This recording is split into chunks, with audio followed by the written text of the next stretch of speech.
Que la paix soit sur vous mes chers frères et sœurs, retrouvez tous les vendredis à la mosquée d'Arles. Entre la prière du Maghreb et de l'Écha, le professeur Mourad Hamza propose des cours de théologie en arabe et en français.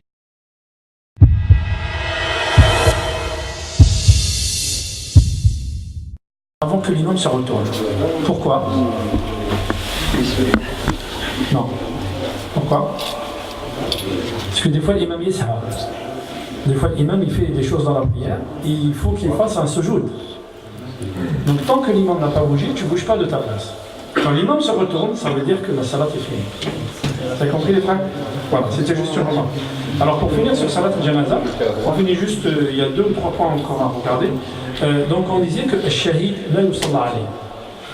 Où je connais le shahid? Qui c'est le shahid? Alors ça c'est le même jour, il pose la question aux compagnons. Il leur dit, c'est qui le martyr pauvre? Qui c'est le shahid?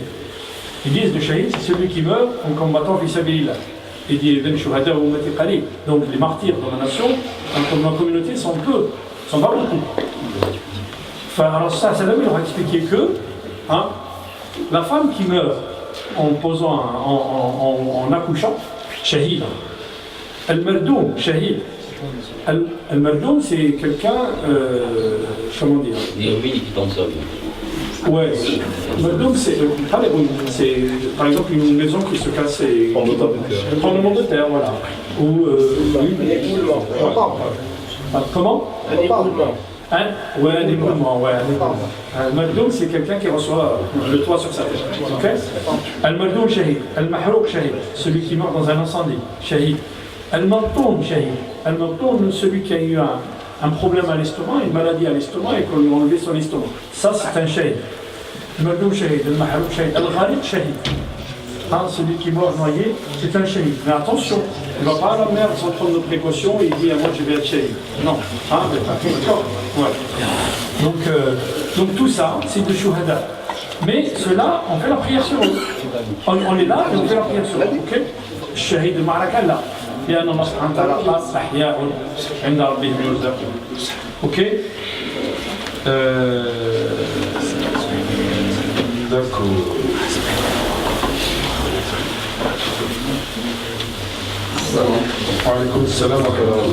Voilà. Est-ce que vous avez des questions, les frères, sur Salat al-Janaza avant de passer au deuxième sujet?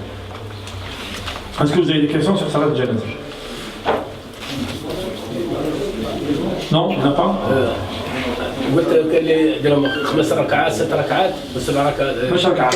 الكومبانيون. مش ركعة. تكبيرة. تكبيرة نعم. تكبيرة. J'ai dit ça, oui, j'ai dit l'imam Ali, il a fait 5 takbirat ou 7 takbirat sur Sahaba. Autrement dit, si toi tu vois un jour un imam faire 5 takbirat, là t'as c'est ça ce que je veux dire, ok?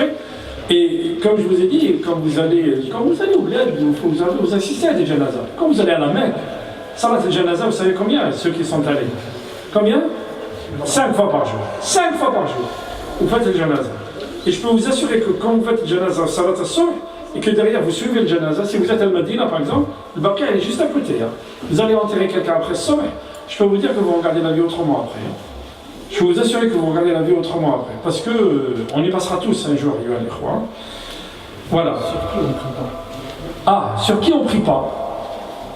Le frère il pose la question, sur qui on prie pas? On prie sur celui qui ne croit pas en Allah subhanahu wa ta'ala et qui récuse la prophétie de Mohammed sallallahu alayhi wa sallam. Quelqu'un qui te dit celui qui dit ça, on ne fait pas la prière sur lui. Mais est-ce que tu connais pas? Moi je connais quand tu vas au bled, je t'ai dit, tu connais quand il entend Allah, il dit la ilaha illallah, mais il ne fait pas la prière. Tu fais la prière sur lui ou pas? On fait la prière sur lui. Parce que, comme je vous ai dit, nous sommes qui nous pour ne pas faire la prière? On fait la prière sur lui. Maintenant, c'est moi qui vais vous poser des questions. D'accord? Alors, oui, frère. Et celui qui meurt mais qui ne fait pas la prière. Et on a dit, on fait la prière. C'est pas là, c'est pour ça. Non, mais yushid bi Allah, la ilaha illallah. Il y a Allah, il y a la prophétie de Mohammed. Tu fais la prière sur lui. Ok? Même s'il ne fait pas la prière. Parce qu'après, s'il ne fait pas la prière, c'est Allah subhanahu wa ta'ala li hasbou. C'est pas toi, c'est pas moi. D'accord, frère? Allah subhanahu wa ta'ala li hasbou. Al-Makhzoumiyya. Vous connaissez que cette Al-Makhzoumiyya, celle qui a commis l'adultère. Elle a commis l'adultère, elle vient voir le prophète et dit à Rasulallah, tahirni, purifie-moi ici avant là-bas. Rasul sallam lui dit vas-y, peut-être que tu n'as rien fait, vas-y. Quelques temps après, un mois après, elle revient dire ya Rasulallah, je suis enceinte, tahirni, purifie-moi. Elle lui dit quand tu auras déposé le bébé, elle y va. 9 mois après, elle revient. Ya Rasulallah, tahirni, c'est bon, j'ai accouché, tahirni. Qul hanu ardi'i. Va, allaite-le, jusqu'à ce qu'il grandisse, le petit. Turdi'uhu, 24 shahr, 24 mois. Alors ça s'appelle la zid, 6 mois. Regardez, 6 mois. À 30 mois, alors ça leur dit, qui me prend celui-là en charge, le bébé, walahu al-jannah. Wa yuqim al-had alayha, et elle meurt. Et en revenant, il y a des gens qui parlent sur elle. Alors ça il les convoque, il dit, venez. Wallahi, innaha latabat tawbatan law wuzzi'at ala ahli al-Madina lakafathum. Elle s'est repentie, un repentir, si on a distribué ce repentir, si on distribue ce repentir sur l'ensemble des habitants de Médine, la kafatoum, ça leur a suffi, ça leur suffira. Donc, on ne parle pas sur les gens qui sont morts, celui qui a dit la ilaha illallah, Allah subhanahu wa ta'ala huwa li yahkum alayh. Nous ne sommes pas des juges, ok? Laysa alayka hudahum walakin Allah yahdi man yasha. Maintenant, c'est moi qui vais vous poser une question. Tu as ton voisin qui s'appelle Marcel, hein, et qui croit en Jésus, et qui est mort. T'as déjà ou là? Ah, c'est moi qui me pose la question, moi je vous pose. Comment on fait? Parce que ce sont des choses qui nous arrivent, nous. Hein, nous vivons dans une société qui n'est pas musulmane. Oui, frère. Bah, on a dit tout à l'heure qu'on ne faisait pas la prière sur celui qui réfutait la prophétie de Mohammed sallallahu alayhi wa sallam. Oui, ben dans ce cas-là, il faut savoir s'il accepte ou pas. Mais puisqu'il reste sur sa croyance, on va dire, son ancienne croyance, dans ce cas-là, on ne fait pas la prière. On ne fait pas la prière sur lui, bien sûr. Mais c'est un voisin. Est-ce que je lui propose, est-ce que je lui présente mes condoléances ou pas? Oui, les condoléances. Si, bien sûr que si. Barakallah, les condoléances, oui. تمشي في الجنازة تاعو. Tu t'arrêtes où? À la porte du cimetière. À la porte du cimetière, tu t'arrêtes. Pourquoi? Parce qu'après eux, ils vont faire des choses. يدخلون في الشرك. ونحن عقيدتنا ليست على عقيدتهم. Quand ils vont faire le père et le fils, hein? Non, on s'arrête. Ok? Tu rentres pas à l'église. Un jour, quand j'ai fait ce cours, il y a un frère qui vient me dire, donc c'est interdit de rentrer dans une église. Je peux rentrer dans une église ou pas? Oui ou non? Vous avez vu ce qu'on a dit au début du cours? Les actes sont selon leurs intentions. Qu'est-ce que tu vas faire dans une église? Est-ce que tu es en train d'apprendre? Est-ce que tu es en train de voir pour essayer de comprendre les mada ashraku? Ok? Si tu comprends ça, si tu fais ça pour ça, c'est bien, rentre. Mais si tu vas juste par curiosité pour voir un nasir, ou tu assistes à leur messe, non, la chose. D'accord les frères? Ok? Si tu veux voir à quel point al-dhalal, que Allah subhanahu wa ta'ala dit dhalin, à quel point ils sont dhalin, tu vas voir. Ok? Mais si tu vas comme ça, non. Ok? Moi je vais vous poser une autre question. Il y a Salat al-Janaza. On a dit combien de takbir à Salat al-Janaza? 4. D'accord. Moi j'arrive, et l'imam il est à la 4e. Comment je fais? Quand j'arrive quand arrive Salat al-Maghrib ou Salat al-Asr, et ils ont fait 2 rak'at. L'imam il a fait 2 rak'at, et toi tu arrives les 2 derrière. Tu rak'at Salat, tu ramènes 2 autres. D'accord? Salat al-Janaza. C'est l'obligation collective. Et donc, comment on a non, il faut pas, je pense pas. Alors, Salat al-Janaza, c'est pas une obligation. Donc, tu arrives à la takbir al-thani ou la thalitha, tu fais takbir al-thani ou la thalitha, tu salam à l'imam. Tu ramènes les 4. Ok? Mais ce que je sais, ok, ça ne jamais d'accord. Vous avez vu, hein, on se pose des questions, mais hein, d'accord. Autre chose, le maïmout l'insan, نقرأ عليه القرآن ولا لا؟ نقرأ عليه القرآن ولا لا؟ Ça arrive ça, les frères, ou pas? Ce sont des choses qu'on voit. Et quand on va dans nos pays d'origine, on les voit ces choses-là, ça ou là? D'accord. قرأ عليهم القرآن ولا لا؟ Alors, الحاج non. القراءة هذيك يجيب جماعة وبدأ يقرأ في القرآن وكذا لا. هي قال له non. لكن أن أنت راك أمام الميت تقرأ سورة البقرة ولا تقرأ سورة ياسين ولا تقرأ هذا يجوز. اوكي؟ وتوضع عليها المصحف هذا كلام. علاش؟ لأن القرآن et on l'a dit. هذا ça. On a dit ça, c'est quoi? On a dit ça, c'est quoi? On a dit la semaine dernière, ça c'est un mushaf les frères, c'est pas un Coran. Hein? C'est pas un Coran, ça c'est un kitab, c'est un mushaf. Le Coran c'est, j'ouvre, Ya ayyuha alladhina amanu idha qila lakum. Ok? Quand j'ouvre le kitab et que je commence à lire, ça devient Coran. Mais ça, mushaf. Ça, il te fait rien. Ça, il te fait rien du tout. Tu peux le porter sur toi, tu peux le mettre dans ta voiture, tu peux le mettre à la maison, il ne te fera rien du tout. علاش؟ الصحابة ils avaient ça, ils n'avaient pas ça.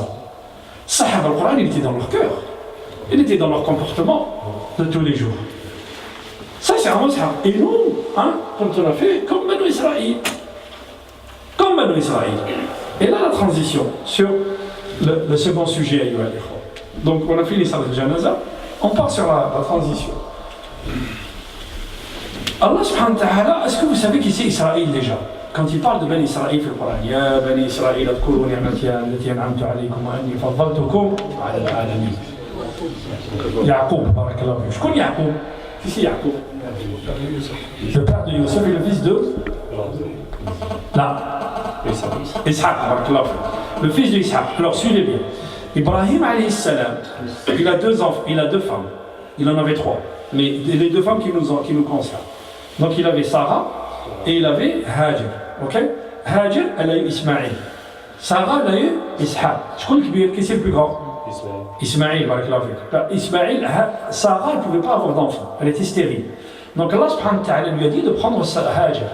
Et quand il a pris Hajar, Sarah, elle est devenue jalouse. Donc Allah subhanahu wa ta'ala lui a dit déplace ta famille. Et c'est là où Ibrahim alayhi salam, il a déplacé sa famille, il a pris sa famille et il est allé, il les a placés dans un endroit où il n'y avait rien du tout. Rien de rien, c'est-à-dire rien ne pousse. Et c'est quoi l'endroit? C'est la Mecque, c'est Mecca. Donc l'histoire vous la connaissez, Ismaïl, Safa al-Marwa, vous la connaissez. Ok? Alors, il a eu Ishaq. Mais Madi Ishaq, il a eu Yaqub. Yaqub, il a eu trois femmes. Il a eu Léa et sa sœur Rachel. De Léa, il a eu Liwa, ou la Lévi, comme on dit, ou la Shamoun, il a eu Gad, il a eu Yahuda. Donc la tribu Yahuda, elle descend d'un des enfants de Jacob. Et avec Rachel, avec Rahil, il a eu qui? Il a eu Benyamin et Yusuf. إذ قال يوسف لأبيه يا أبتي إني رأيت 11 كوكبا والشمس والقمر رأيتهم لي ساجدين قال يا بني لا تقصص رؤياك على إخوتك فيكيد لك كيدا إن الشيطان للإنسان عدو مبين. Jalousie entre les frères. Et les frères, ils ont dit la Yusuf wa akhuhu ahabbu ila abina minna wa nahnu usbah inna abana la fi dhalalin mubin. اقتلوا يوسف أو اطرحوه أرضا. المهم. Donc les frères, ils voulaient tuer Joseph. Donc Banu Israël, ce sont les enfants de Jacob. Ok? Allah subhanahu wa ta'ala جعل الرسالة في بني إسرائيل. Moussa alayhi salam, c'est un descendant de Bani Israël. Moussa, il est né où? Il est né où? Fait Misra, barakallah, fait en Égypte. Et regardez, hikmat Allah subhanahu wa ta'ala. Pharaon, il fait un rêve. Il voit que le mulk al-Ta'amsha, tout son royaume va disparaître. Il fait interpréter le rêve. On lui dit, il y a quelqu'un de Bani Israël qui va venir, il va te faire disparaître ton royaume. Ok? Alors qu'est-ce qu'il fait Pharaon? Il commence à tuer les enfants, les nouveau-nés. Chaque nouveau-né mâle de Banu Israël, il le tue. Les gens qui travaillaient dans les pyramides, les ingénieurs terreurs, ils sont venus le voir. Ils ont dit, si tu continues à tuer les enfants, on n'aura plus de gens pour construire les pyramides. Donc qu'est-ce qu'il a décidé de faire? Il tue un an sur deux. Un an il tue et un an il ne tue pas. Moussa il naît quand? L'année où il tue ou l'année où il ne tue pas? L'année où il tue. L'année où il tue. Moussa, Allah subhanahu wa ta'ala, il le fait venir au monde l'année où Pharaon il tue les enfants. Pour vous dire, hikmat Allah. Non seulement ça, mais regardez. Hein? Allah subhanahu wa ta'ala وأوحينا إلى أم موسى أن أرضعيه فإذا خفت عليه فألقيه في اليم ولا تخافي ولا تحزني إن رده إليك وجعله من المرسلين. آية واحدة regardez عظمة القرآن. وأوحينا regarde في آية واحدة العلماء يقول لك أمرين ونهيان وبشارة. آية واحدة وأوحينا إلى أم موسى أن أرضعيه فإذا خفت عليه أرضعيه c'est un ordre, deux ordres أمران deux ordres, deux interdits et deux bonnes nouvelles. وأوحينا إلى أم موسى أن أرضعيه قالت له فإذا خفت عليه فألقيه jette-le à la mer ولا تخافي ولا تحزني n'aie pas peur et ne sois pas triste. La bonne nouvelle c'est quoi? إن رده إليك nous allons te le rendre وجاعله من المرسلين et nous allons faire de lui un messager. في آية واحدة الله سبحانه وتعالى قال لك هذا كلام aucun humain ne peut parler comme ça. Dans une seule ayah, Allah subhanahu wa ta'ala yajma deux ordres, deux interdits et deux bonnes nouvelles. Donc Allah subhanahu wa ta'ala il dit Moussa, mets-le dans un caisson et jette-le dans le Nil. Ne te casse pas la tête. Et qui c'est qui va l'éduquer, qui va l'élever? Pharaon. Pharaon. Regardez. Hein. Non seulement Pharaon il va l'élever, mais Moussa, personne ne pourra allaiter Moïse. Personne. Sa sœur, elle voit que Moïse il pleure et que la femme de Pharaon elle a dit la femme de Pharaon ne pouvait pas avoir d'enfant. Elle voit un enfant dit ça sera notre enfant à nous. Pharaon قال لها قرة عين لك فقط مش علي أنا. وش معنى قرة العين؟ on l'avait dit. الرسول صلى الله عليه وسلم قال وجعلت قرة عيني في الصلاة. قرار العين قرة العين لما تستقر عينك. قرة العين c'est on dit que comme tu n'as pas d'enfant, tu regardes les enfants des autres. Mais quand Allah subhanahu wa ta'ala te donne des enfants, tu regardes que tes enfants. Donc ton œil se stabilise. La stabilisation de l'œil, c'est ça قرة العين. قالت قرة عين. فرعون قال non, pas à moi, à toi seulement. D'accord. Et comme il pleurait, personne ne pouvait l'allaiter. La sœur de Moïse, elle vient, elle leur dit moi je vous indique une femme qui va l'approcher, qui va l'allaiter. Quand sa mère, on l'a fait venir, elle prend Moïse il se tait et commence à téter le sein de sa mère. Sa mère, Allah subhanahu wa ta'ala lui rend son bébé. Mais non seulement il lui rend son bébé, mais il reste dans le palais et Pharaon lui donne un salaire. Chouf Allah subhanahu wa ta'ala. Allah subhanahu wa ta'ala te dit fais ce que moi je te dis et ne t'inquiète pas du reste. C'est ça le credo, c'est ça l'iman. Fais ce que Allah subhanahu wa ta'ala te fait, il te dit et moi je m'occupe du reste. Donc pourquoi on parle de Bani Israël? Bani Israël, Allah subhanahu wa ta'ala il les a choisis pour le message. Tous les messagers, tous les prophètes sont venus de Bani Israël. Les grands prophètes, كلهم من بني إسرائيل. موسى, يعقوب, الأسباط, كلهم. إلياس واليسع وذو الكفل, كلهم في بني إسرائيل. Quel est le plus grand châtiment contre Bani Israël? Vous savez ce que c'est? Hein? C'est quoi? Malédiction. Quelle malédiction? Ils n'ont pas de terre. Ils n'ont pas de terre et tihuna fil ard. Vous savez ce que est le plus grand châtiment que Allah leur a donné? Il leur a enlevé le message. كل الكتب التوراة الإنجيل نزلت في بني إسرائيل إلا واحد القرآن ونزل في أمة محمد صلى الله عليه وسلم. أمة محمد صلى الله عليه وسلم. محمد من أبناء إسماعيل. D'ailleurs les juifs quand ils parlent des musulmans qu'est-ce qu'ils disent?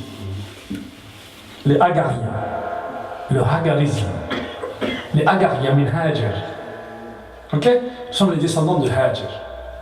Mais Allah subhanahu wa ta'ala quand il leur a enlevé le message, et ça, retenez bien les frères, هذه قراءة القرآن بتدبر. إنسان يفهم القرآن. Pour comprendre le Coran, il ne suffit pas de lire comme ça, il فهم القرآن. قراءة القرآن بتدبر. Allah subhanahu wa ta'ala quand il a enlevé Bani Israël نحلهم رسالة, il leur a enlevé le message. Il a transféré l'Ummat Muhammad. C'était la population la plus méprisée et la plus méprisable qui existait sur terre à cette époque. Aucune population n'enterrait ses enfants vivants. Aucune population ne se mariait, aucune peuplade ne se mariait avec sa belle-mère. Il y a la différence entre les gens qui existaient avant l'islam D'ailleurs, il y a un sahabi qui pleurait. Et des fois, il rigolait tout seul. Et des fois, il pleurait tout seul. On va le voir, il dit, mais pourquoi tu pleures tout seul et tu rigoles tout seul? Et il dit, je pleure quand je me rappelle ce que je faisais fil jahiliya. Fil jahiliya, Allah subhanahu wa ta'ala m'a donné une fille. Chaque année, je me disais, cette année, je vais l'enterrer. Cette année, je vais l'enterrer. Elle a atteint 6 ans. 6 ans, il creuse, il l'enterre. Il a dit, quand je mettais le sable sur elle, elle m'enlevait le sable de ma barbe. Regardez. Il a dit, quand je pense à ça, je pleure. Et il a dit, je rigole quand Niti fil jahiliya, je ramassais des dates et je faisais un seigneur, je faisais une idole. Et je priais devant l'idole. Mais quand j'avais faim, je mangeais mon idole. Donc je rigole. Donc vous voyez les frères, subhanallah. Kanu jahiliya, le peuple le plus méprisé, le plus méprisable. Lequel Allah subhanahu wa ta'ala, il enlève le risale, il enlève le message. Mais Bani Israël, il le donne aux enfants d'Ismaël. Lequel hadar ayyuha al-ikhwa. Allah subhanahu wa ta'ala fait le Coran. Et c'est ça la lecture du Coran. Et on l'a dit plusieurs fois, et on le fera, Inch'Allah, fi al-Mandir al-Ulum al-Coran. Quand vous regardez le Coran, ayat al-Ahkam, il y en a, comme on a dit, 540. Où je m'en ayat al-Ahkam, les règles de jurisprudence, les règles de vie. 540. Comme on dit, il y a 540 où Allah subhanahu wa ta'ala dit Al-Khamr, Al-Usra, Al-Mirath, l'héritage, les règles de famille, les règles d'héritage, les règles de vente et de crédit, les règles de... Tout ça, Allah subhanahu wa ta'ala harimat alaykum ummahatukum. Donc, tout ça, il y en a combien? 540. Combien de versets sur Bani Israël? 1200. 1200, Allah subhanahu wa ta'ala nous parle de Bani Israël. Pourquoi? Allah subhanahu wa ta'ala nous donne le message. Voilà. Je les ai choisis, j'ai mis le message chez eux et ils l'ont trahi. Comme ils l'ont trahi, j'ai choisi le message et je le mets chez vous. Si vous le trahissez, regardez comment ils ont fait, je les ai classés. Donc ne faites pas comme eux. Ne faites pas comme eux. Ne faites pas comme Bani Israël. Combien de fois on a dit l'insan khalifatullah fil ard, le lieutenant d'Allah subhanahu wa ta'ala sur terre. Nous sommes les lieutenants d'Allah subhanahu wa ta'ala sur terre. Donc nous devons transmettre هذه الرسالة. Nous avons amana. Inna aradna al-amanata ala as-samawati wal-ardi wal-jibal. Al-amana c'est quoi? Al-amana kuntum khayra ummatin ukhrijat lin-nas. Zid, كمل. Parce que vous êtes des Arabes. C'est ça? Barakallahu fik al-hajj. Ta'muruna bil-ma'ruf wa tanhauna 'anil munkar wa tu'minuna billah. Pas parce que vous êtes des Arabes, ou parce que vous êtes des Berbères, parce que vous êtes Français, parce que vous êtes... Non. Kuntum khayra ummatin ukhrijat lin-nas ta'muruna bil-ma'ruf wa tanhauna 'anil munkar. Regarde, il faut finir l'aya. Nous ne sommes pas khayra ummatin parce qu'on se dit musulman. Je m'appelle Mohamed et je me dis je me suis musulman, c'est bon. Là. Ta'mur bil-ma'ruf wa tanha 'anil munkar wa tu'min billah wa ta'mal fi sabilillah. Allah subhanahu wa ta'ala s'occupe de toi. Mais tu transmets le message. Quand quelqu'un me dit je ne peux pas faire la prière dans là où je travaille, ne transmets pas le message. Parce que quand tu vas voir ton patron, tu lui dis j'ai besoin de 5 minutes pour faire ma prière, là tu es en train de transmettre le message. Quand tu es honnête dans ton travail, tu es en train de transmettre le message. Quand tu es honnête dans ton école, dans ton université, avec tes enfants, avec tes voisins, quand tu es honnête, tu transmets le message. Mais quand tu viens à la mosquée, tu gênes les gens, tu ne transmets pas le message. Donc, Allah subhanahu wa ta'ala kuntum khayra ummatin ukhrijat lin-nas wa kadhalika ja'alnakum shuhada'a wa kadhalika ja'alnakum ummatan wasata litakunu shuhada'a 'ala an-nas. Le jour du jugement, il y a des rois, Ummat Mohammed au milieu et toutes les nations autour. On le fera le jugement dernier, Inch'Allah. Toutes les nations autour. Et la nation de Mohammed sallallahu alayhi wa sallam, elle va dire ceux-là ils n'ont pas travaillé, ceux-là ils n'ont pas fait, ceux-là nashhadu alayhim. Ceux-là ils ont fait, ceux-là ils ont dit, ceux-là ceux-là. Nashhadu alayhim. Kuntum khayra ummatin ukhrijat lin-nas. Regardez, le Allah subhanahu wa ta'ala qui le mena à Pharaon. Ok? Allah subhanahu wa ta'ala il avait dit à Bani Israël, si vous ne faites pas le travail, je vous enlèverai le message. Tu ne veux pas travailler? Ok, Rabbi Salalik. C'est comme ça au boulot, non? Tu ne veux pas travailler? Rabbi Salalik, je prendrai quelqu'un qui travaille. Et quelqu'un qui travaille, non seulement il reçoit le salaire, mais en plus je lui augmente le salaire. Mais toi tu viens au boulot, mais tu ne fais pas ton travail. Allah subhanahu wa ta'ala il nous a choisi pour transmettre le message, et nous on ne transmet pas, on a peur. Peur de quoi? Il faut une loi, je suis là. Allah subhanahu wa ta'ala ma'ak. Tu veux faire une mosquée, t'es au cas Allah. C'est ça transmettre le message à l'Ikhwa. Le plus grand exemple, le plus grand exemple. المسلمين في الأندلس. Vous savez combien de temps restaient les musulmans en Andalousie? 800 ans sont restés. 800 ans. L'Andalus nous a donné Chatibi, nous a donné Ibn Hazm, nous a donné Ibn Rushd, nous a donné Ibn al-Arabi al-Ma'afiri, nous a donné Arq al-Muziyad. Mais ce que je te cite, ce sont des ulama. Des ulama. Ok? Maïmounid, qui était un juif. Des grands savants, masha'Allah. L'Andalus. Lakin, l'Andalus, les Arabes ou les musulmans sont sortis de l'Andalus. 800 ans, ils sont sortis, il n'y a pas quelqu'un pour faire l'Andalus. Les Arabes de l'Andalus, les musulmans de l'Andalus, quand ils parlent l'arabe, ils n'étaient pas francophones, ils n'étaient pas anglophones, ils parlent l'arabe. كم تركوا من جنات وعيون وزروع ومقام كريم ونعمة كانوا فيها فاكهين كذلك وأورثناها قوم آخرين فما بكت عليهم السماء والأرض وما كانوا منذرين كم تركوا من جنات وعيون هذه فيما أنزلها